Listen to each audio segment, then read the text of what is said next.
Quit following me. Behold!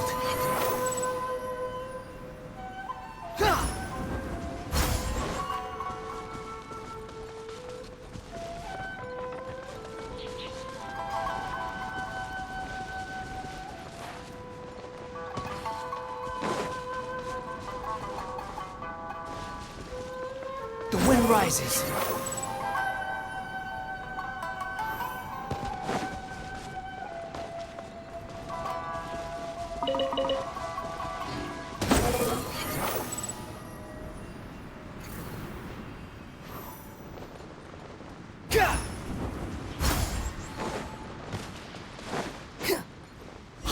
You'll never guess what Paimon... Well, here we are. But what are we looking for? Something or someone? Do my eyes deceive me, or is that the Traveler and Paimon? Xavier? What are you doing here? I was in the general area, and now I'm in this specific area. There, that's me. So what about you two? We have some questions and thought you might be able to help. Certainly do. I've researched the furnace here in some depth.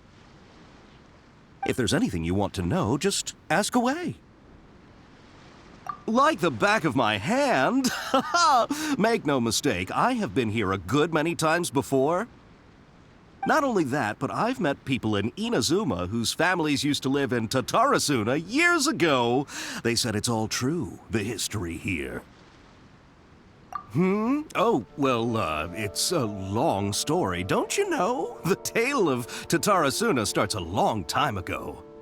I'm told that its history is one of the most foremost forging and smelting operations in the nation, goes back around 1,000 years. Still, the furnace has had a couple of serious maintenance issues along the way. A couple? When exactly? One was just in the last few years, the other was several hundred years ago. A fun fact, I'm not the first Fontaine tech guy to come and work on it either. There was a guy back then too. They say he was a mechanic who consulted on a technology upgrade. It seems like the technological collaboration between our two nations goes back a long way. How about that?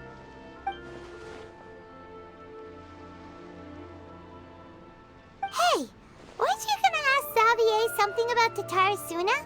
Come on, ask already. Oh, I didn't realize you two were here for a history lesson. Me neither. Paimon doesn't know what's gotten into this one today. Feels like we've been preparing for a history exam or something. What brought this on? Did you just wake up today with a sudden burning desire for historical knowledge? Sure, go ahead. A kabuki mono? No, I can't say that I have. I do know the word, Inazuman for those eccentric types who always go around dressed to the nines. Just the sort of person that I'd like to meet, actually. But sadly, I've never had the pleasure, nor have I come across anything to do with a kabuki mono where Tatarasuna is concerned.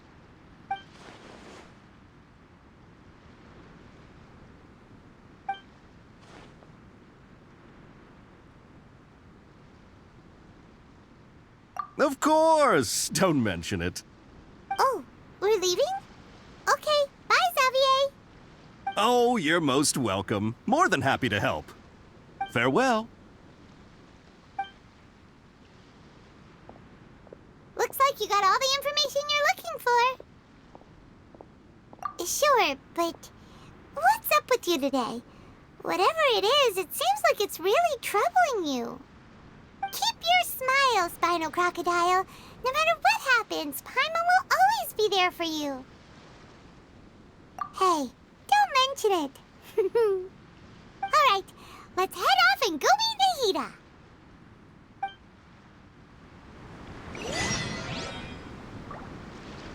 The Yashiro Commission is holding a Test of Courage event. They've even prepared rewards for participants who can pass the event's challenges. But, if it's a Test of Courage, that means it's probably gonna be scary, right? So, if we join, Paimon's gonna let you go first.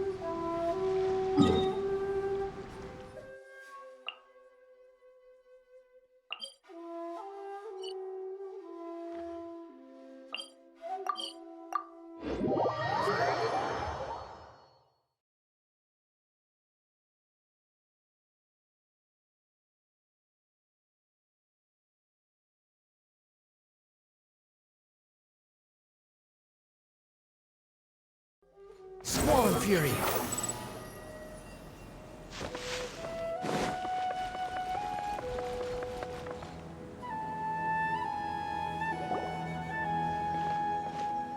Hey, it's them!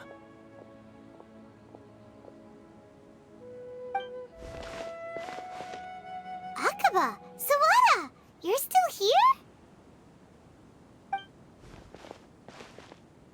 Indeed we are. If you have a moment, we'd love for you to join us once more. We have time. What do you want to talk to us about? It's the same topic we discussed last time. Obviously. Still looking for more info about Tatara Suna, huh? Should we join them? Unfortunately, we haven't made any real progress. Huh? Oh, of course.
I presume you'll want to read mine as well.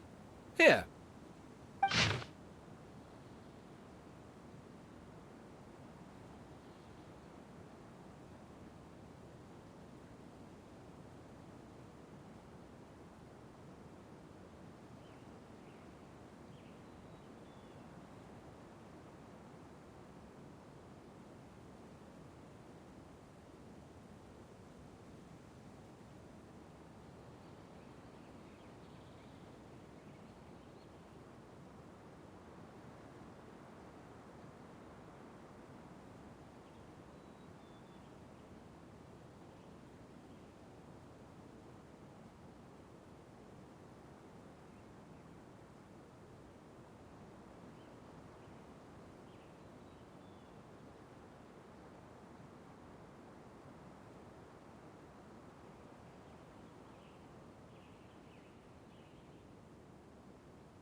Well, what do you think?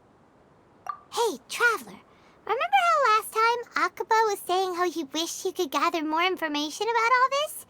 Well, we just got back from Inazuma. So how about we tell them what we learned? What did you find out? Something big? It's a long story. Basically, we have some friends in Inazuma, and...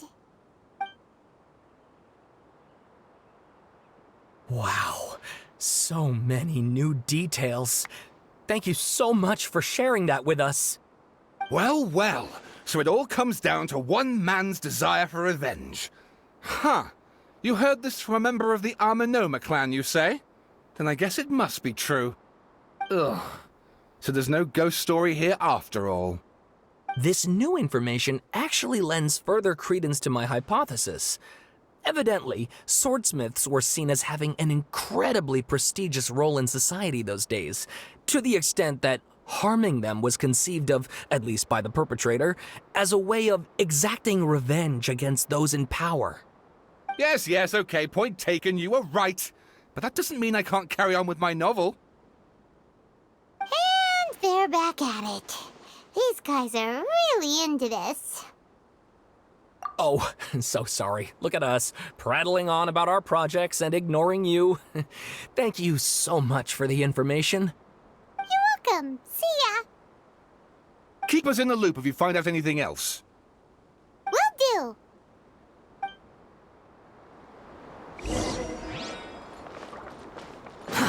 The wind rises.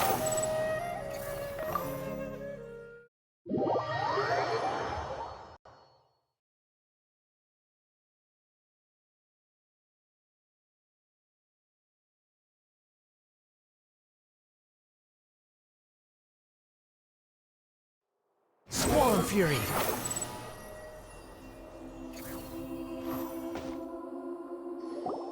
Nahida, we're here! Traveler, Paimon, how have you been? Ugh, where to start? Paimon hasn't had a moment's rest this whole time. That night, we ended up chatting and chatting until suddenly the sun was up. And then he decided he wanted to go to Inazuma. The Balladeer? It sounds like some kind of code name. You look troubled. Is there something you need to tell me?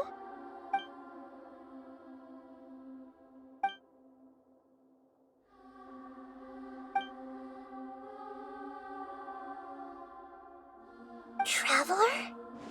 Hey, what's wrong? You look so upset.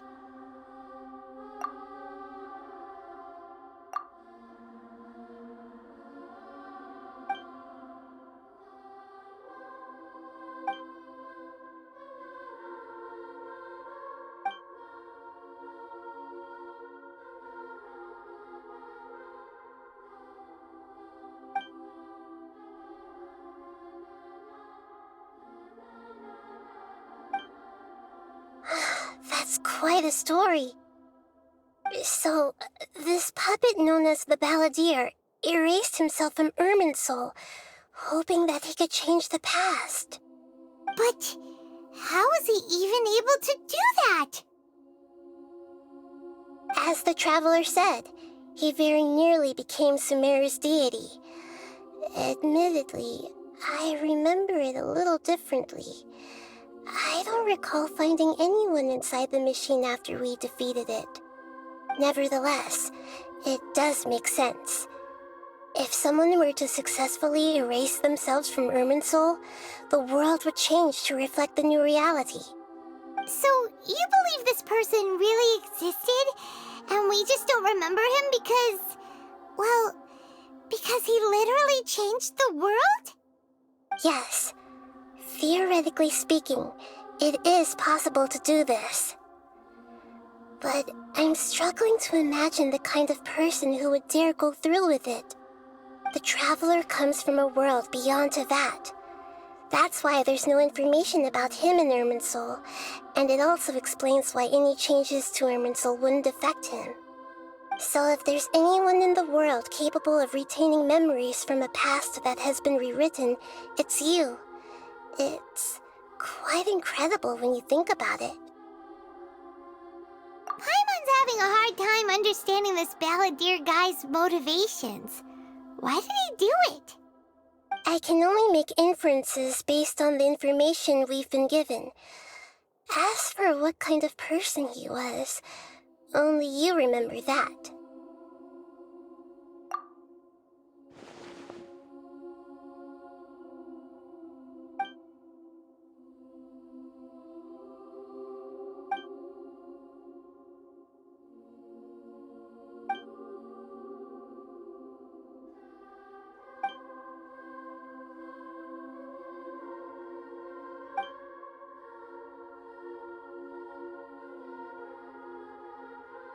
Something else worrying you? Something that you can't share? it couldn't change the fate of the ones who had died, right? Once the balladeer realized he hadn't been betrayed after all, it must have completely changed his view of the people of Tatarasuna. Now he saw them as friends again. He couldn't keep hating humans after that, and if he thought there was a chance he could save his old friends, it would be hard not to try. This story makes sense, every part of it. The balladeer tried to achieve godhood with the doctor's help. He was unsuccessful, but retained the power to connect with Irminsul. That power then enabled him to change what was recorded in Irminsul and erase himself, even though he didn't have much strength left. Yeah, it does make sense, but it still ended in tragedy for his friends. It just feels so hopeless. He gave everything to do this, but it seems like he got nothing in return.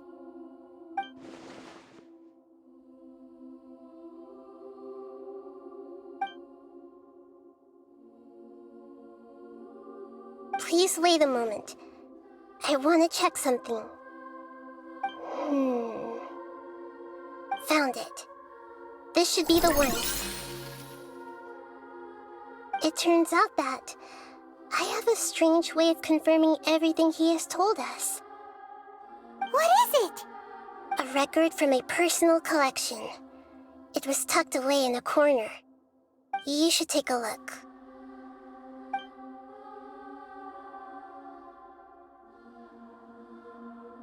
Is this a fairy tale? Who wrote it? I authored this record myself. Huh? You wrote a fairy tale that somehow has something to do with the balladeer? When combined with the traveler's narrative, it's clear that this story is an allegory. Everything in it is a symbol for something else. Hold on. So this record survived from the past? Yes. Any information about the balladeer or the kabuki mono in other records will have been changed. But I wrote this story in a way that means it was left intact. Changing the information in Irminsul changes to that. But Irminsul can't change information that was well hidden in advance. I guess I must have written this story as a backup before the balladeer entered Irminsul. That's incredible! What a great idea! And sending the traveler into Irminsul with the balladeer must have been a further precaution. I knew he'd remember everything. This story is abstract enough that it still resonates with the present information recorded in Irminsul. But if we connect all the different pieces together, the true story that emerges is the one he told us, the now erased life of the balladeer.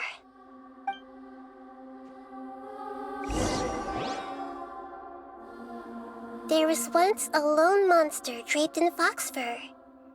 The monster found a family of foxes, joined them, and they became friends.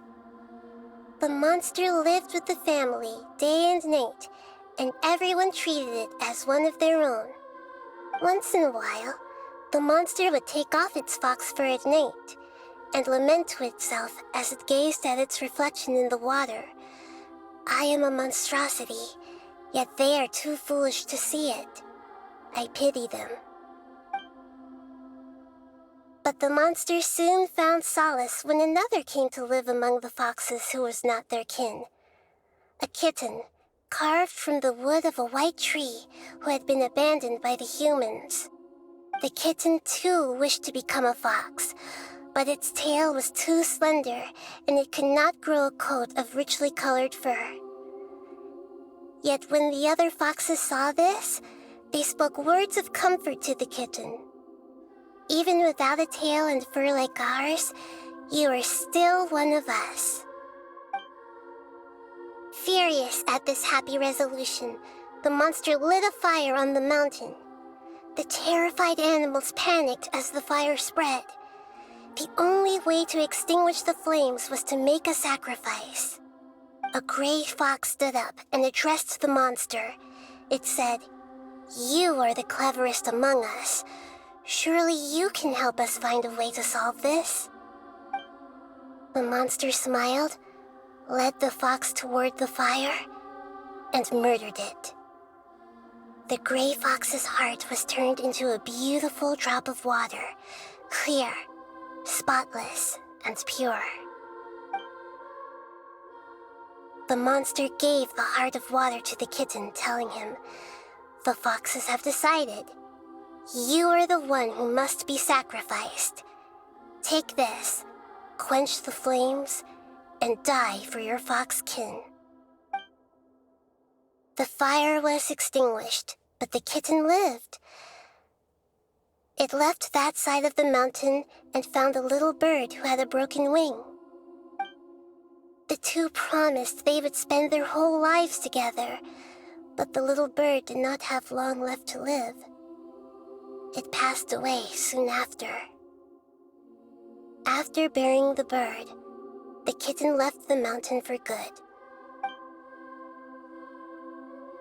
Never again would it cherish a single creature nor a single blade of grass that stood on that mountain. The kitten spent the nights wandering aimlessly, gnashing its teeth at the moon. How it wished to swallow the moon and devour the moonlight. If the world could only return to darkness, then it would finally be peaceful and content. I will become the new moon, the answer to everything. Then, no one will know that there were once birds, foxes, and cats in this world. And no one can know that they were different.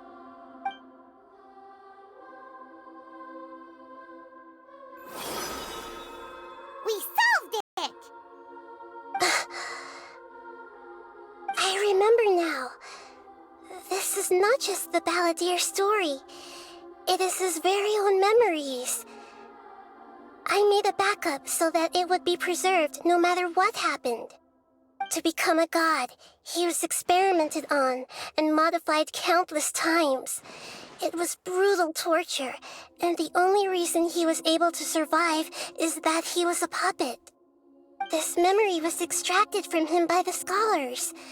Presumably, they kept it to have something to defend themselves with. Creating a deity was just the first step. Some of them wanted to be able to control it. That's why they backed up his memory for later use. I buried it deep inside one of my own dreams, and then hid it inside an allegorical story so that it wouldn't be altered. It's hard to believe that this person really existed, let alone that he tried to get rid of us on more than one occasion. Paimon has no memory of him at all. He completely vanished like a puff of smoke. The Balladeer agreed to help me look for information about the Descenders, and although he was unsuccessful, he still helped you. Before he vanished, he confirmed an important detail, that Conria was where your twin first came into this world. We still don't know how the change to Irminsul will affect the senior ranks of the Fatui, but in all likelihood, they won't even remember their own Harbinger. It sounds like Paimon wouldn't like this guy a whole lot if he was still around. But still, Paimon doesn't like the way it all ended that much better. This is why wisdom alone cannot answer all our questions. We look, we see, and we comprehend, but the question still troubles us. So the answer is not everything. People yearn to find the truth and then conquer the troubles they face. When you give someone the truth, you give them a chance to choose their own destiny. To others looking on, this may seem like a pointless endeavor, but for him, the chance to act on his desire to disappear must have meant a lot. Never forget that even when we walk beneath dark clouds along a road filled with suffering, the light of wisdom is always there, guiding us toward a better destination. And that is what you have been doing all along. Yeah, Nahita's right. Cheer up! How about we go get something to eat? We can pick up this heavy conversation again later. Good idea. Paimon, why don't you take him out for a walk to clear his head?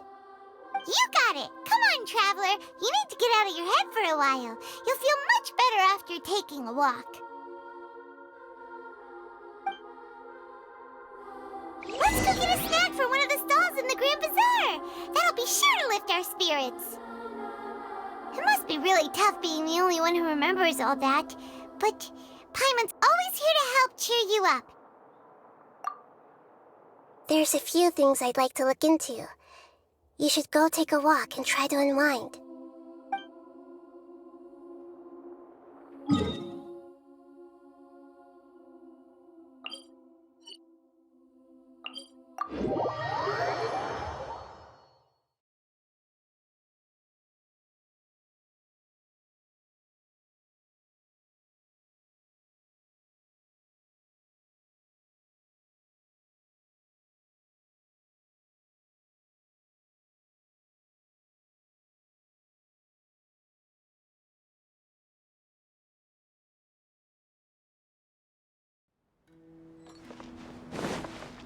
Behold!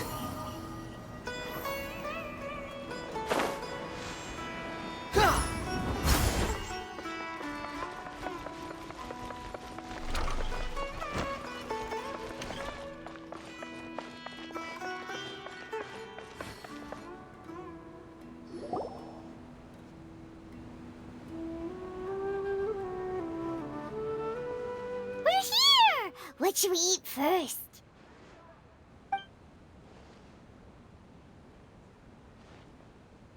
Hey, are you gonna answer or what?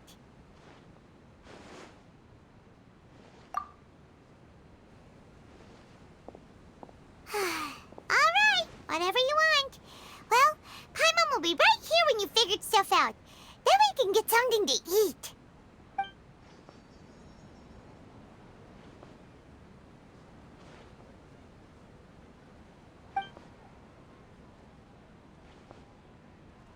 What is it? Have you figured it all out?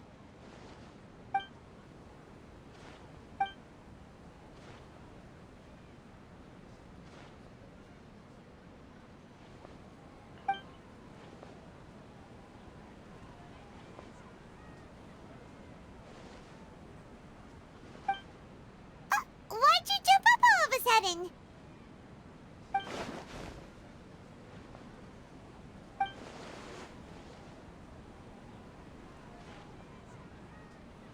Excuse me, boss. There seems to be a small problem with the last bill. Look, here.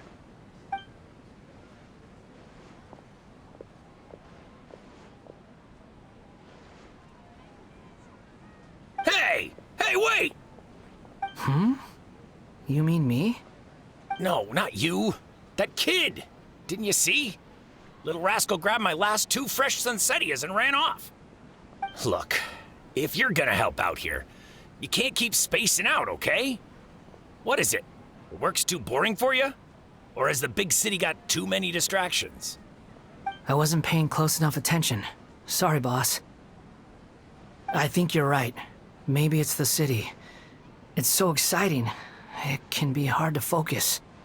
Who's that guy? You know him or something? He's who? You're a strange one, kiddo. You say you don't want any money for helping out here, and then when I actually give you some work to do, you keep letting yourself get distracted. I don't want to take advantage, so I'm happy to pay you what I'd pay anyone else. But if you keep acting like this, pretty soon I won't be able to afford to. No, please. I mean it. You don't need to pay me anything. I'm just so thankful you agreed to take on an outsider like me. You're welcome, I guess. But I got bigger things to worry about. Look, we're all out of Sunsettias, and I promised the lady down the street I'd deliver a fruit bowl this evening. Leave it to me. I'll find some more. Just a moment. I'll be right back. Stop. I'm gonna level with you, kiddo. I've never met a worker who said they didn't want a wage before. And at first, I got greedy. Couldn't believe my luck. But I figured you'd start asking for something in return eventually. You don't want money. You don't take days off. And in your free time, all I see you do is wander around, taking in the sights. Are you a drifter or something? That's right, I am. We can talk more about that later. First, let me get those fruits you needed. Sunsetius, was it? I'll be right back. Hey, what do we do now? Okay, stay out of sight. Don't let him see you.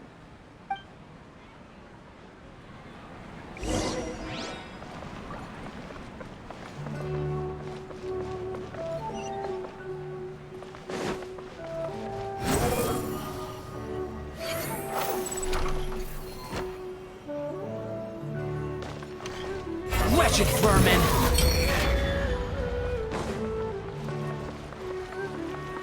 The wind rises.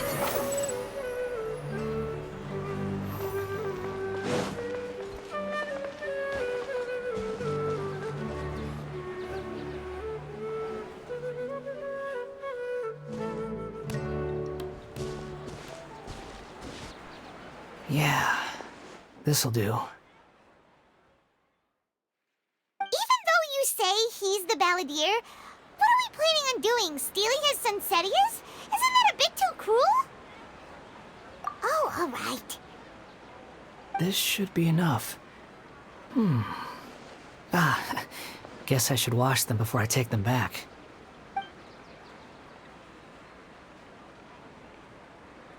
Huh? You two over there. Is there something I can help you with? He spotted us! You've been following me all the way from the city. I'd have to be blind not to notice. Have we met before? No, we haven't met. But you know me? I have no recollection.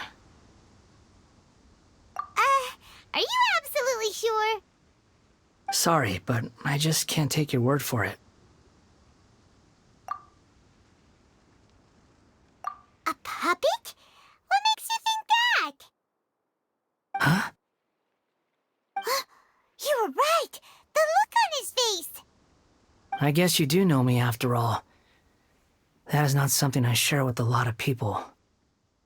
Look, I'm just a wanderer. But seeing as you've gone through all this trouble to track me down, I'm sure whatever it is must be important. Okay, but please let me deliver these goods to my boss first. Are you really working for that guy? He said you don't want any more for it. Is that true? Yes, I ran into him out in the wilderness during a storm, and he let me take shelter in his cart. In return, I said I'd be his helper for a while. That's oddly nice of you. Let me take these back. Then I'll come with you, okay? Then let's return to the city.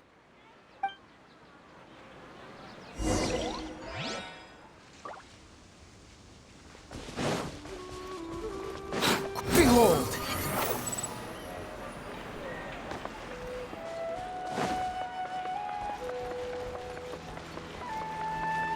The wind rises.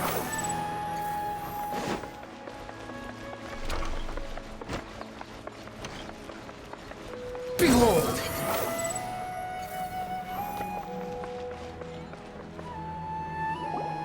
Here you go, boss. I'll leave them right here. Oh, you really went and picked some more. Who are these two? Something's come up, and they need to borrow me. Sorry, boss. I'm afraid I'll be away from the stall for a while. I was just about to pay you anyway. Go wherever you want, kid. Don't waste your time here. What? I get it, okay? You just wanted to help me out, to thank me for giving you shelter from the rain that day. Even then, I don't understand why you're so adamant that you don't want any pay for it. But look, it was pouring down, and there you were, sauntering along without a care in the world, like you had nowhere to be and didn't even care that it was raining. Imagine you were me for a second. It's a little weird, right? Why's this guy traveling during a rainstorm if he's not trying to get somewhere? And why's he taking a shortcut through the open country if he's not even in a hurry? But anyway, taking you in didn't put me out even slightly. You don't owe me a thing for it. Certainly not all this. Your time is valuable. You know, you should go live your life. But I don't...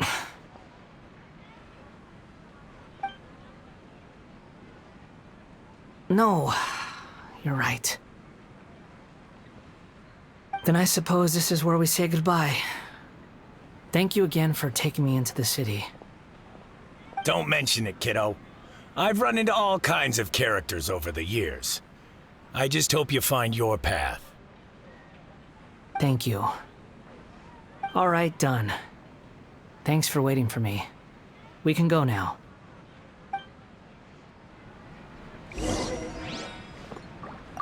Don't worry about me.